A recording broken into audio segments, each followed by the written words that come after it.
in Abuja. Most of my time was spent in Jos. But I mean, I started in Josh since I was 5. Yeah, I for started sure. boarding school when I was 5. All right, but I'm just saying, most of your time was spent in Abuja. Most of my time was spent in Jos. Okay. Because from first grade till we moved to America. And for me, from first grade till 5th grade. Mm-hmm. So you still have, I mean, I'm not saying you don't have. No, I know. Just, yeah. So anyways, Abuja is a beautiful city.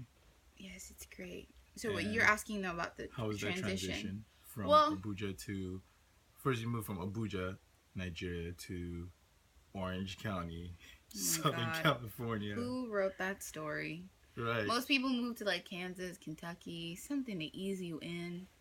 We moved straight to Orange County. I'm so glad I moved to Orange County. No, but I'm saying like we moved to like those places. I'm good. Bougiest of the bougiest. But that honestly, I think that would have been an easier transition because culturally, people are like, more.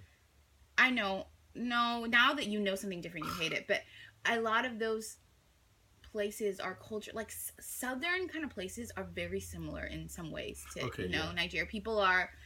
If you move to like Houston or Atlanta or New York, I feel like you'd at least have some sort of community, Nigerian community. Yeah, Nigerian community. Or if you move to somewhere like Kansas, people are very like small town loving. I'm sure you can go over to your neighbor's house, that kind of stuff. That's communal. Very, very communal. Orange County's none of that. You learn the hard way. You can't just show up someone's door and like, I'm here for dinner. I have the funniest story about when we moved here. What? Oh, Lord. Okay, I'm going to interrupt. So, funny story. When we moved here, I'm trying to make friends. And I made a friend in high school. And white dude. And so, he doesn't live too far from us. So, we had just gotten scooters for Christmas. I do remember that. You remember that? So, I scooted over to his house. Oh, my gosh. And, I mean, he had invited me. So, it's not like I just showed up. So, anyways, I scooted over to his house. And it's like, I'm just trying to make friends. So, we're chilling, we're kicking it. And then he asked me if I ever tried Subway. And I was like, no, what's Subway? So he's like, oh my God, you never tried Subway? So he goes and he asks his mom for money to take us to Subway. Okay? And we go to Subway. I'm not going to mention his name because he might listen to this. Sup, Subway boy? So, Subway boy. Anyways. So we go to Subway, and we literally, he ordered a sandwich, and we literally sat there, and I watched him eat the whole Subway sandwich. What? Why? Oh. Because you didn't have money? I didn't know. Like, I just showed up, and he literally bought a Subway sandwich and ate it in front of me. For himself? Yeah. What? And that was my introduction. Like, welcome to America, motherfucker. See, okay, why that's funny is because in our culture, that is like almost up there with the biggest crime ever. You always, like, you probably assumed he's going to share with you. Because that's what we come. If you invite someone, that means you're hosting. Yeah, like if people came over to our house, they would eat before we would eat. You know, like. That's how we grew up being. That's hilarious. So that's one cultural introduction. Oh, yeah. I mean, there's so many things. It's like, do you talk about, on what level do you talk about the transition?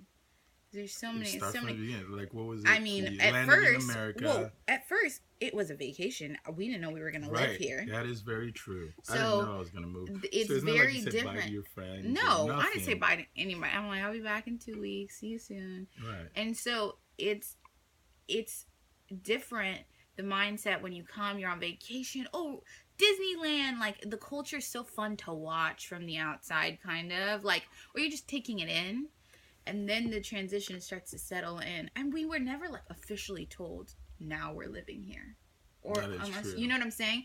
So it just kind of happened naturally, because then I think when we started school was the real transition, because that's when you have to understand social cues. Like my first day of school, the teacher asked a question and I stood up to answer it. And all the kids were like snickering at me.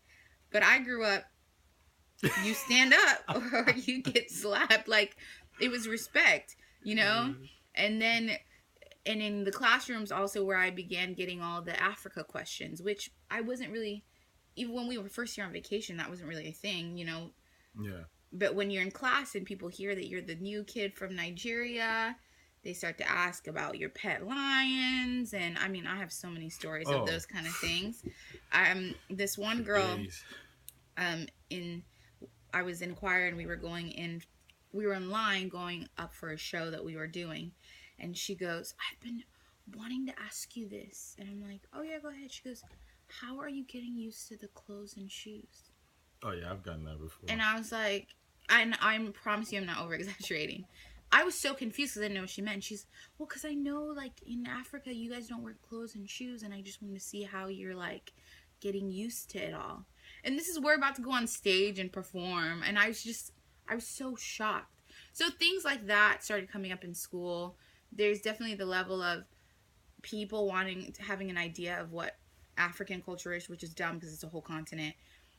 But, you know, there's that transition of having to explain so many things to people. There's a transition of having to understand cultural cues, like, you know, what's polite and what's not, what's rude and what's not. Like, different ways that you joke in Nigeria are, you know, I just went back to Nigeria a couple years ago, and I realized how, like, our culture is very, like, rah, and you have tough skin, and you can make mean jokes, and it's very different here, especially in Orange County.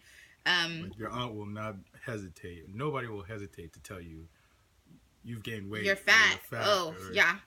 You know, so, yeah, exactly. So things like the social cues, having to explain people about Africa, being a girl, so different, learning, like, what's appropriate, like, this may be TMI, maybe it's not, but, like, shaving, people don't shave their legs, and I mean, maybe they do now, but shaving your legs, and, like, I don't know anything about shaving your armpits, like, those were such new things, and it wasn't things that my mom taught me, because she didn't do that, and she wasn't taught that, and so I was, like, in class, and actually it was so embarrassing. It was this boy that I liked. Oh, miserable.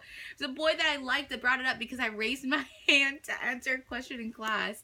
And, oh, it stopped. Why'd you stop it? Oh, okay. I can just keep it going. Yeah.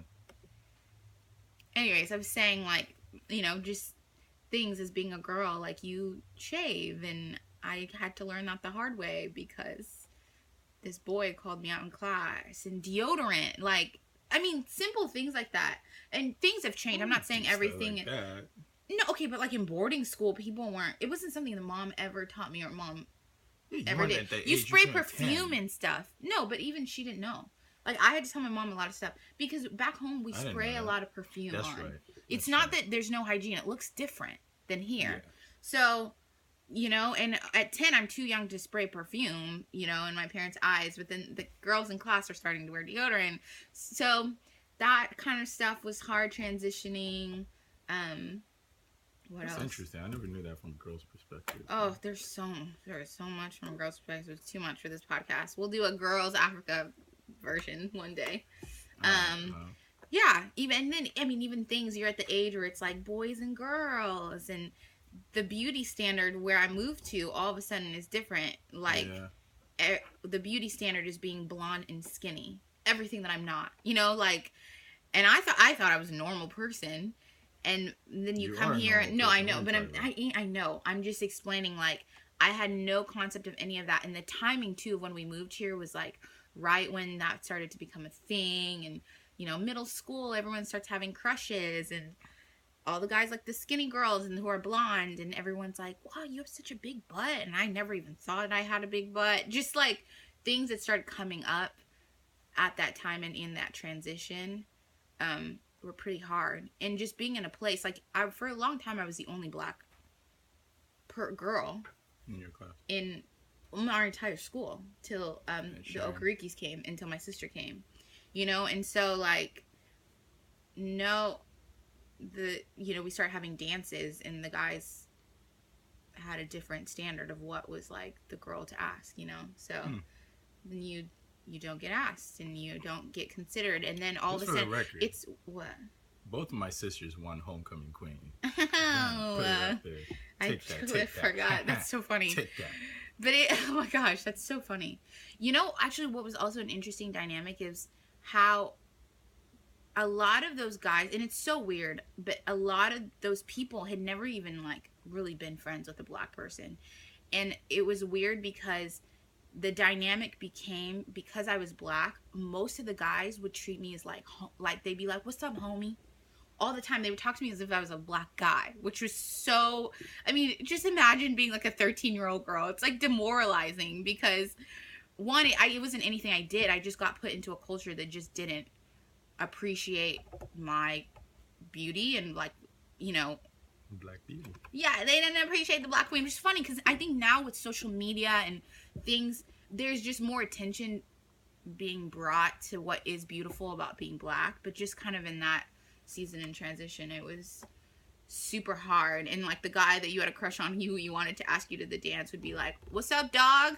And you're just like, "No, my God, he thinks I'm a boy," just because and so many of them, it's a weird what's the word, it was just a weird dynamic because then there was that whole thing where all the white kids in Orange County wanted to be like into rap and reggae, and like it was kind of becoming a cool thing. Not becoming, they just thought it was a cool thing, and so that's all that they would relate me to, is like this whole rap black scene, Bob Marley stuff that they liked, which is weird. Yeah. And the first guy who did like me, he liked me and this other girl. This is so TMI, but this was what was hard about the transition for me. He liked me and this other girl. The other girl was, there's me, and then there's super skinny, blonde, beautiful little girl. I was beautiful too, but and he liked me, and he was trying to choose, and he told me in secret because he was kind of dumb and I had to help him in class. That's the other thing. I was like kind of smarter than all the other kids. Not kind of. We were clearly. People think that you're like behind, you know, people's idea was that I was behind, but I wasn't. Anyway, so I'm helping this kid. He ended up liking me, but then how it all ended was that he didn't want he didn't want people to publicly know that he liked a black girl, was what he told me. And that's honestly one of the biggest things that's like it's just stuck with me, because I was so young. It was one of my first experiences in America, and it actually has been reaffirmed a lot of times just throughout growing up. But I was so shocked because that was the first time where I was like, "Oh, I'm black, I'm African." Like it was such a big difference and a big deal to him. And that was it. I mean, he went out with the girl, and I mean, I haven't seen him ever forever. Whatever, I don't care about you. I'm not gonna put him on blast because I don't remember his name. I spoke at a conference, and I